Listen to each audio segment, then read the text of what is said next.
Hello, everyone, and welcome back to another episode of Penguin Nonsense. I am your host, Edith, and it's another Monday of the week, another great day, I hope, or a great start of the day. I know definitely that sometimes it's hard to get up, and another morning, another Monday, another work day, for those of us who work Mondays at least. Wherever you may be joining us from, whether it's at home, the gym, wherever it may be, I appreciate you being here. And without any further ado, let's get on to our first story of the week.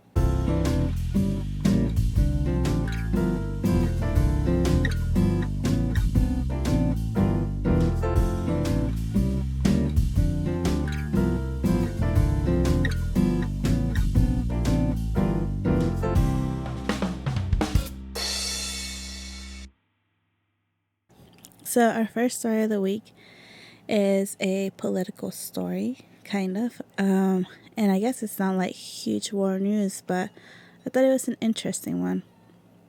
It says, "Man charged with leaking Donald Trump tax returns."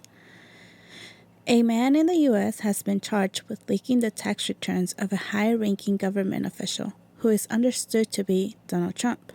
Prosecutors said Charles Littlejohn, a contractor for the IRS, the U.S.-wide tax body, stole the information and passed it on to news organizations. He is also accused of stealing tax return information of thousands of the U.S. wealthiest individuals. The Department of Justice alleges that this data was given to another outlet. Court documents say that the two news organizations published numerous articles based on this information. Neither have been charged with any wrongdoing. Although the court documents do not name the government official, a source has confirmed the BBC's partner in the U.S., CBS News, that it's the former President Trump. The same person also said that the news organization which received information about Mr. Trump's tax returns was the New York Times, while the second, which received information about other individuals, was the ProPublica website. The paper goes on to allege that between 2018 and 2020, while Mr. Littlejohn was working in the IRS contract, he stole tax returns and return information, some of which dated back to more than 15 years ago. The charge against Mr. Littlejohn is unauthorized disclosure of tax returns and return information. If convicted, he faces up to 5 years in prison. There has been no public comment from the Washington, D.C. resident. A 2020 article in the New York Times, which is thought to have been passed on the leaked information, claimed that Mr. Trump paid $750 in federal tax income in both in 2016, the year he ran for presidency, and in his first year in the White House. The newspaper also said that he paid no income taxes at all in 10 years of the previous 15 years, and that the records reveal chronic losses and years of tax avoidance. When I read that one, I was like, ooh, someone's in trouble. I'm kidding. I'm not a Trump hater. I'm not a Trump lover. To me, politics, it's important. I feel like if you're going to be a person who's into politics, I feel like you have to know your all of your real good information, if that makes any sense. I feel like you can't just be like, oh, I like him because of one view, and that's it. Like, I feel like you have to stand firm on, like, really sit there, watch everything from each individual person, and really agree with more than just one thing of them. I agree that personality-wise and a lot of talk-wise, he was not the best and good at it, but government-wise and like actually running the country, he was really good at it. As a Mexican, I do feel like he did target us a lot, and I did really not like him for that whole area of who he is, but I do agree that he was good at running the country as a whole. Other than that, but definitely don't agree how he was, I guess, racist not even just racist towards like different like ethnicities and stuff, but just even to like towards women, all the comments he made, that kind of stuff. It's just, it was too much for me. I could not get behind him on that. And to me, like, I feel like if somebody's going to get my respect, it's going to be not just because of the work they do, but also because of the person they are. I am the same way at work. Like, if someone's just a really hard worker, but at the end of the day, their personality is just really bad, it automatically just kind of makes me like not not have their respect as much, or have my respect towards them as much. Whereas if they have both qualities, I think it really does make it for me like have more respect towards them. So I feel that's just my feelings on Trump. Like I said, don't hate him, but don't like him either. But I think that's just a political view. People have all kinds of views, and that's great, and it's fine to believe what you want to believe, and it's fine for me to believe what I want to believe. But I do think that the main reason of this article is like talking about all these wealthy people who don't really have to deal with the consequences of taxes that we end up having to deal with. I feel like as a low middle class, maybe middle class, I don't know if I'm high middle class, but definitely like somewhere in there. Like, I feel like our people are at least struggling the most, and like we really get the most taken out of our paychecks, but also end up having to pay just as much. It just makes no sense to me. And like these people making millions and all kinds of stuff, like I feel like they don't get that much money taken away from them. So it's like, what's the deal there to me? Like, I never quite understood that. And like, maybe I'm just, I haven't done my research for sure onto why this even is a thing. But I definitely do want to like know more about that, because I never understood why these millionaires and all these people, they get to just have all of these tax breaks and all this kinds of stuff.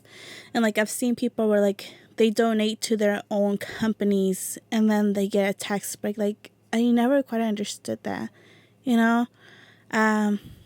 to me, it makes no sense, because you're just putting money right back into your business. And so I don't understand how that can be counted as like a tax write-off or whatnot. So sorry if I keep staring over there. One of my hammer crabs is out. And he's just being crazy over there, getting his water bowl. I think he wants water. But it might be a little low for him, so I have to put that on there. That's just a little side story right there.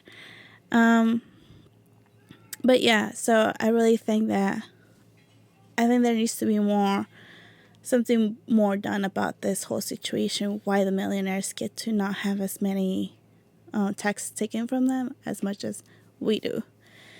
Because I've known people who like make, not too bad of a wage, but not too great of a wage either. Wage, not wedge, wage. And I'm pretty sure they've gotten a lot more money taken than President or ex-President Donald Trump. $700? Really? I've seen people pay like up to $1,000. Like, some people have paid even more. So I don't get it. I really don't. So somebody help me get it. Leave your comments on the bottom. Like, what do you think? Do you think it was really about him? Who else do you think were the other papers released from? Because he said that the guy stole a few different people, one of the wealthiest people around. So it wasn't just President Trump, but it was a few others. So I definitely would like to hear your takes on to see who else do y'all think he got. And I hope that our government does better at that. I hope they end up at someday being for the people and not for just the wealthy. So that is just my take on that. My 2 cents, as I will call it.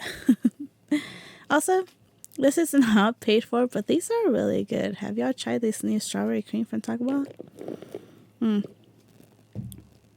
Really great. We're not popular enough to be sponsored, but it's really good stuff. So that was that. Let me know what you guys think on the comments, like I said already. And we will move on to our second story of the day. This one's going to be a little long, because there is an update to it. and it was found on the forums of Best of Reddit updates.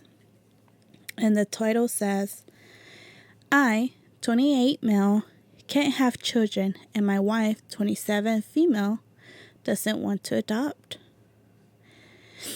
So the original post was back in September 22nd, and it goes, my dream is to be a father, but I'm sterile. I want to adopt, but my wife is against it, and I was adopted. She wants to undergo artificial insemination, but I'm against it. I'll share a bit of my personal story to help you understand the whole situation. I was abandoned by my biological parents when I was very young and was adopted when I was 8 years old. My adoptive parents were wonderful to me, and I have a brother who is a biological child of my adoptive parents, 3 years older than me. I believe that being abandoned had a profound impact on me, and I've always had a strong desire to be a father and have children of my own. I met my wife when I was 19 and she was 18. I've always been open with her about my history, providing all the details, and I made it clear that my dream was to have a family with more than one child. She also expressed a desire to have a family, and this was never an issue. We got married, and it was about 2 years since we decided it was time to have our first child. We started trying, but she didn't get pregnant, so we sought medical advice to understand if there was any issue.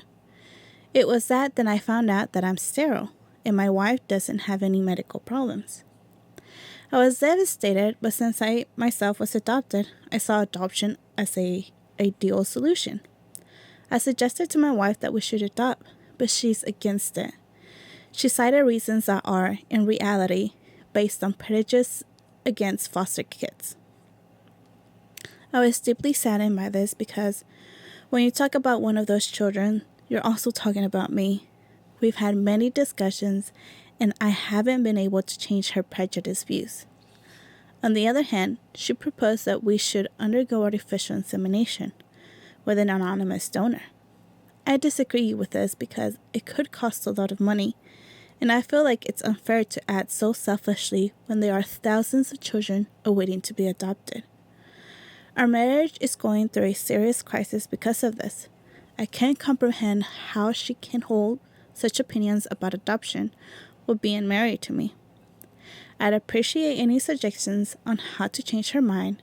I've seriously considered separation because being a father is the dream of my life. However, I still love my wife, and would separation over this issue be too extreme? I'm just really lost. Edit. I forget an extremely important point when I wrote. My wife said that if we had a child through artificial insemination, we would be the biological parents, even though I'm not the biological father. I completely disagree with that. I believe we need to be as honest as possible with the child. I haven't read the update on this one. I just thought the first part of that whole story was really interesting. I think it's one of those, like, we need to dissect some things. As a person who, like, has heard just a few different things on adoption, I have heard from anything where there's millions of kids out there who needs parents to the adoption process is a lie. I know that some people say that. And I've said it before on this thing where, like, the news, there's a whole, like, documentary of, like, how it's so scarce to find children for adoption that people end up having to, like, a lot of the human trafficking is human trafficking babies, because of parents who do want children, but they don't find, like, children that they're within the adoption process that they legally have to go through. So they go off and seek in other countries to find them babies. And these babies are usually gotten through, like, robbing them from hospitals or that kind of stuff. And so I know I had an article for y'all, like, a couple of weeks ago or something like that, where it was, like, a guy who had found his mother, like, was it 20, 40 years later? I can't remember too well, and he he was stolen from birth, and they told the mother that the kid had died and there wasn't much they could do about it and that kind of stuff, and they had like a whole thing for that. And so they made her believe that her kid had died, but in reality he had been given an adoption to some other country. So I honestly, like, I get it. I definitely see both sides. But I'm also like one of those people who at some point in my life I did like want to have 2 kids of my own and one adopted, because I always felt like if I could give somebody a home, no other than a child, then I would give somebody a home, which I think was just something I always felt near and close to my heart. I always felt like I've always fought hard for the children. Like, I feel like not enough people do it, and we blame them too much for so many things. And so I'm always for the children, and I feel like adoption and that kind of stuff was always in my heart. Like, I always wanted to give somebody a loving home. I always wanted to make sure that that I could help one child feel like they're not alone on this world, that somebody does want them, somebody does love them. So that was always my thought on it. So I do think that if he was an adoptee himself, I feel like to him it means a lot to give somebody else that same hope.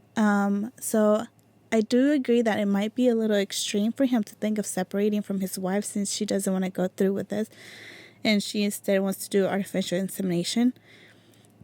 But I think it's a huge discussion to have, and like decide, like, maybe her dream is actually being a mother, like actually having somebody in her tummy, growing with her, having that connection, having that like personal mom child connection that you have when you give birth, all that stuff, or like as you're making a child in your little womb. And maybe that's something big for her.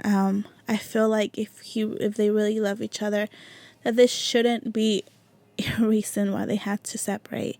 I do feel like it was an extreme thought, but at that point, like, I feel like they're both in very fragile states. They both really do want kids, and they're both trying to get a kid, just going different ways about it.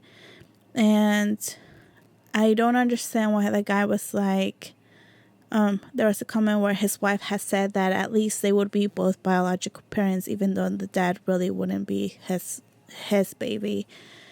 And I mean, I don't know how that whole artificial insemination works. I know it's usually an anonymous donor. I don't know if you can put any of the father's DNA into that sperm, or genetic wise. I'm not sure how big our genetic modifications have come to, but I really don't understand that one. But either way, if you are adopting, you still wouldn't be the biological parent. So, artificial insemination, not the real parent. Adoption, not the real parent. So why is he so mad about it and so against it? I think that at least that way, one of the parents is biological, and artificial insemination would be just fine. Now, more dissecting to it would be maybe a whole nother reason is the fact that maybe she does want to have somebody like exactly from birth and growing, and helping them raise them and all that stuff and whatnot. Whereas they get a kid from adoption, they would have to find somebody who's either willing to give their kid up at birth, or you're going to have to find somebody who's already older. And sometimes that can be a problem. So I think it just comes down to them actually sitting down, talking this out, making any pros and cons about it, and seeing where it leads to what's the best decision for them. It's a big step. It's a big step, so I definitely do think they need to sit down and talk about it. But let's read what the update says, and then we'll go from there. All right.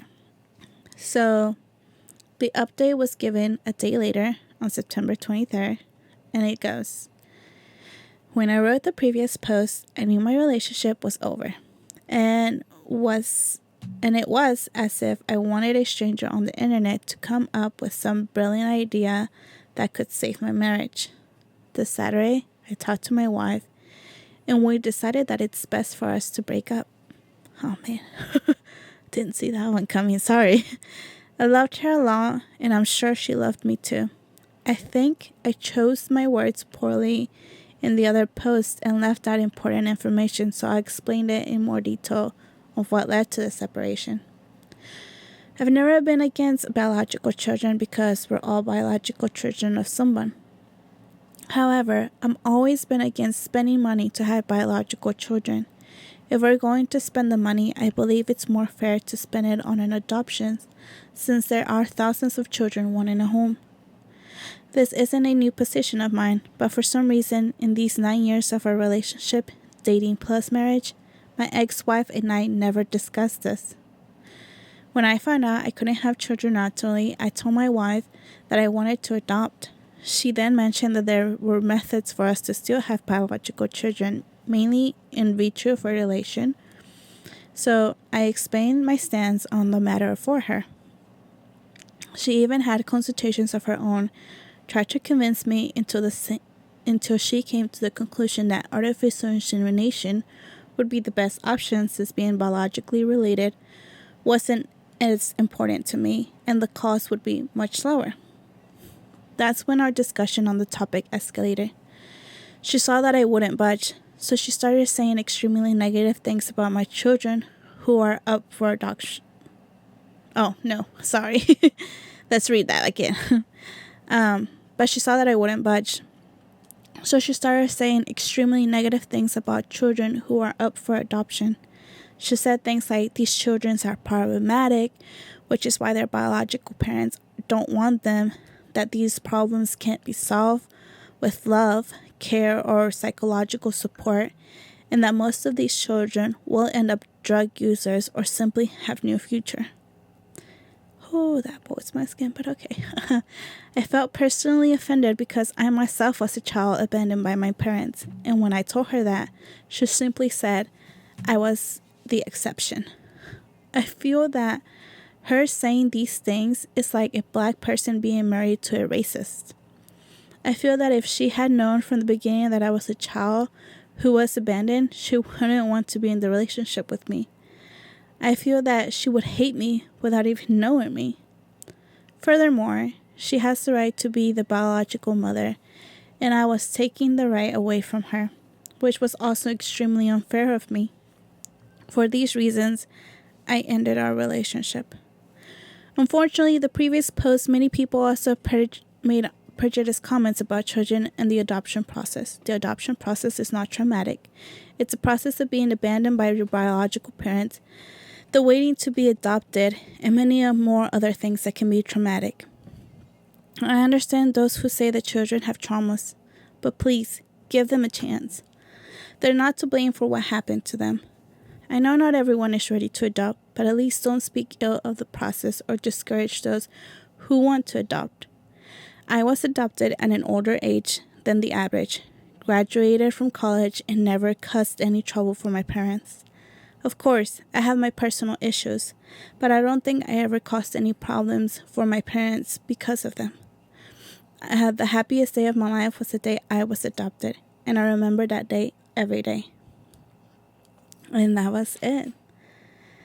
Oh, that really went down south real quick. I did not see that one coming. I really thought that he had sat down and talked it out, and wow. Talk about psych. Oh, well, now y'all know that he is now divorcing his wife. I agree with him.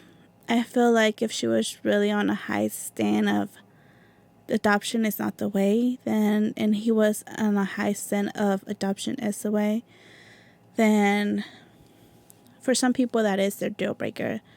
Some people do want kids and they want it done a certain way, and if the other person isn't around like to have that same way, then I understand that sometimes can be the real deal breaker. And I've told y'all in this podcast before that I do agree that there's a lot of important questions you need to ask while you're dating, even if you think it's too early.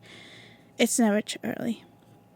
This person says that they had spent, I believe, 9 years. Yeah, it says 9 years of the relationship, the dating plus the marriage. And I'm not saying they went to trash. I'm sure they're going to remember having a lovely marriage. I'm sure they're going to remember everything before this went down on having children. I feel like they had good times, but 9 years just kind of went to, for a lack of better words, kind of went to waste, you know. I'm finding somebody who did stand on the same ground as you. And it's sad the comment she did make about the adoption process. It's sad what she said about kids who are adopted. Because I agree with the guy. I don't believe that every kid out there is just problematic and that's why their parents didn't want them. Some people become, orphans because their parents died. Some people become orphans because their mothers really couldn't afford to take care of them. Like, there are so many reasons why people become orphans that it just isn't right to all of a sudden put everyone in one circle and say that they're all problematic kids or whatnot. I don't agree on that. I've met plenty of kids who are just as problematic with their real parents. So I think that was unfair of her. I think that was unfair of her for her to say that. So at the end of it all, it probably was the best thing for them, the divorce, if they couldn't meet on a middle ground. It sucks. It sucks that after 9 years, and I've always been open with Jose about this. It's like I always been afraid that we'll be 20, 30 years down the road and all of a sudden decide that we don't want to do it anymore. We don't want to be married anymore and we'll separate. And it scares me to death that that is an option, Not everything is like, it's always going to turn out 100% for everybody, sadly. Divorce is something that happens a lot in our generation and time nowadays. And I do believe that it does have a lot to do with how you work on things and your willingness to compromise. So maybe there just wasn't no compromise on that one. And maybe if they had this conversation where they were dating, then they wouldn't be in this boat 9 years later trying to have children and be on different sides of how they're going to have this kid. So I definitely do encourage anyone who's out there dating, anyone who's out there getting ready to get married or is engaged at this moment, that y'all seriously do have these conversations with your partners, not just about kids, not just whether you want kids or you don't want kids. Like, how do you plan to raise your kids if you're different religions? What is the kid going to be raised on? Like, different beliefs, not just religions, different beliefs or whatever it is. If they're different, how is the kid going to be raised? Different dietary problems at home. Different things that you might have, like diseases or that kind of stuff, like how you're going to handle it if things like bad things happen down the road and all that kind of stuff. It's important questions that at the end of the day, not everybody wants to talk about them because it's like intense, like we're going to come in intense that early in the relationship. But definitely I feel like after 2 years you should definitely have these conversations, just to be on the same ground. And you know that if this is going for the long run, then you just kind of want to be sure that you are both sharing at least quite a few things similarly. And if you are not sharing the similar things, then at least, because you're not always going to match with that person 100%. But I think, like, me and a friend discussed it over this weekend, and then it all comes down to compromise, how much you're willing to compromise certain things for the other person. Some things are compromisable and some things are just really not. So definitely have those conversations out there with your partners, you guys. So that is my 2 cents on that story. I really wish it had worked out for them. I really wish that they could have gone for either one or the two choices, but it didn't, and it's sad. I'm sure they loved each other, but it's sad that it comes down to this. So best of luck to them. I hope that they find somebody who meets eye to eye with them, and I hope that they are able to find their happily ever after at some point. So that was that. I'm curious to hear your opinions on like adoption and that kind of stuff, and what you guys think on like how early do you think it's too early to have these conversations with a partner. So definitely let me know what y'all guys think on that one. One eternity later. That was a little lengthy story right there. So on to our last story of the day. It goes, Taylor Swift gave $1,000 bonuses to above 50 truck drivers who worked on the Eras Tour. Taylor Swift's Eras Tour has been a smash success, and the singer is giving back to those who made it possible by giving massive bonuses to staff. The singer gave $100,000 bonuses to above 50 truck drivers, Entertainment Tonight confirmed. Swift, at 33 years old, also gave bonuses to other crew members such as dancers, musicians, lighting and sound technicians, and caterers of the tour. CBS News has reached out to trucking companies which reportedly worked on the tour for comment, and they were waiting for a response, but later confirmed that this had happened. It says that the tour has been such a success, and they are glad that things have worked out for each and every one of them. And as of June, the tour had already ranked more than $300 million, according to Polestar. At that time, more than 1.1 million tickets had been sold, and an average price of $253. Forbes estimated Swift had herself grossed at $110 million from the first 22 performances of the tour. The publication projected that the Eras Tour could gross $1.6 billion. Last month, the Federal Reserve Bank of Philadelphia credited the tour with boosting tourism in the region, and several other cities reported economic boosts when Swift came to their town. The tour made headlines before it even kicked off, with extreme high demand for tickets and faulty Ticketmaster systems led to a fiasco. Fans complained about extremely long waiting times for tickets, with some unable to get tickets at all. So some also alleged price gouging. So overall, these ticket things did become like a problem in trying to get them, but overall, the whole like thing about it was that she did this. She knew the success this tour had, and instead of just keeping all the money to herself, she gave it back to her truck drivers, her dancers, anybody who worked on this tour. And that's the greatness of Taylor Swift. She has been a person who's always usually you hear like bad stories of like artists. Every now and then somebody will come out and be like, oh, this person is not the nice person that everybody calls them out to be, and that kind of stuff.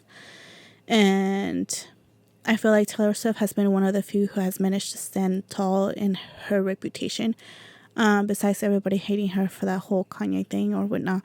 But other than that, I feel like she has given the people and her fans what they want, and she has always been there for her workers and always stood for big things. So I think that it's just amazing of who she is, the person she can be, and the fact that she's going out there and giving back to the people who made her success possible. A lot of people forget to give back to those who made their success possible, and she definitely didn't. So shout out to our girl Taylor, or as Taylor Lautner called her, blonde girl Taylor. Definitely happy for her. I hope that she keeps making all the success, and I hope that her future keeps being bright as always. So just thought it was a cute little thing to share with y'all.